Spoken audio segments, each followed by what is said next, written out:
शुरुआत आधा मिनट पूरी खबर के साथ। पीएम मोदी बीजेपी हेडक्वार्टर गए थे तो बिहार में एनडीए की जीत पर बीजेपी कार्यकर्ताओं की पीठ थपथपाने, लेकिन प्रधानमंत्री ने पार्टी मुख्यालय से बीजेपी के मिशन बंगाल का शंखनाद कर दिया।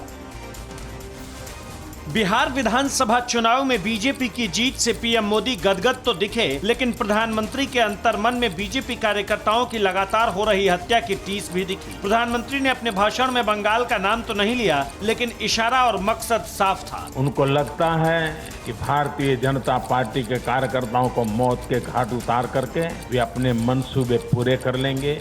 ममता के राज में बीजेपी ने टीएमसी पर अपनी पार्टी के 120 कार्यकर्ताओं की हत्या का आरोप लगा चुकी है और अब सोनार बांग्ला का सपना दिखाकर बीजेपी ने बंगाल में कमल खिलाने के लिए बिगुल फूंक दिया है।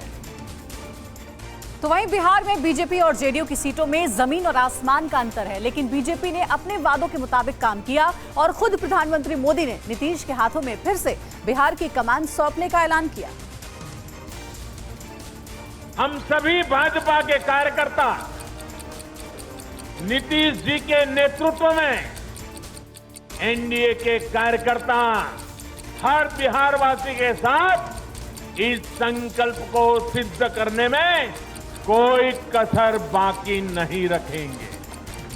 पीएम मोदी ने बीजेपी की जीत में साइलेंट वोटर का भी जिक्र किया। प्रधानमंत्री ने कहा कि नारी शक्ति ही बीजेपी की असली ताकत है, जो बीजेपी को बार बार चुनाव में जीत दिला रही है और बीजेपी हमेशा महिला सुरक्षा और सम्मान के लिए काम करती है।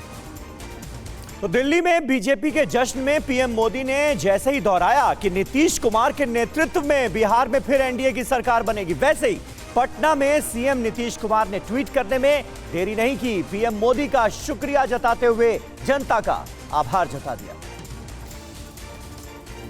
चुनाव नतीजों के बाद नीतीश कुमार ने पहली बार ट्वीट के जरिए अपनी बात रखी।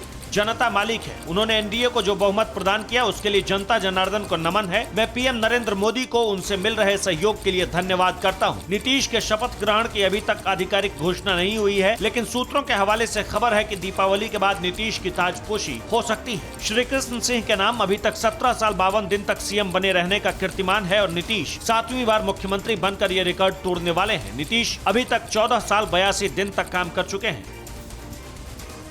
तो बिहार की सत्ता में एनडीए की वापसी के बाद बीजेपी और जेडीयू के कार्यकर्ताओं ने जमकर जश्न मनाया है और पीएम मोदी ने भी कार्यकर्ताओं में काफी जोश भरा। ये खुशी, ये जश्न, ये उत्सव, ये उत्साह बिहार में सत्ता में बरकरार रहने का है।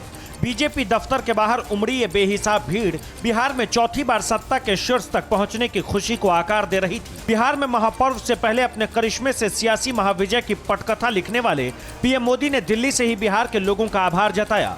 बीजेपी हेडक्वार्टर में कमोबेश वैसा ही दृश्य था जैसा मई 2019 में दिखा था। वैसी ही भीड़ थी। भीड़ को लेकर पीएम का उत्साह भी वैसा ही था। 25 साल में पहली बार बिहार एनडीए में बीजेपी ने अपने सहयोगी से ज्यादा सीटें जीती है। एंटी इनकम्बेंसी के बावजूद बिहार में एनडीए की सत्ता में वापसी हुई है। धुआं धुआं सा ये शहर क्यों दिखता है, सुना है बाजार में धुएं का सामान बिकता है। ये दिवाली सिर्फ दिए वाली।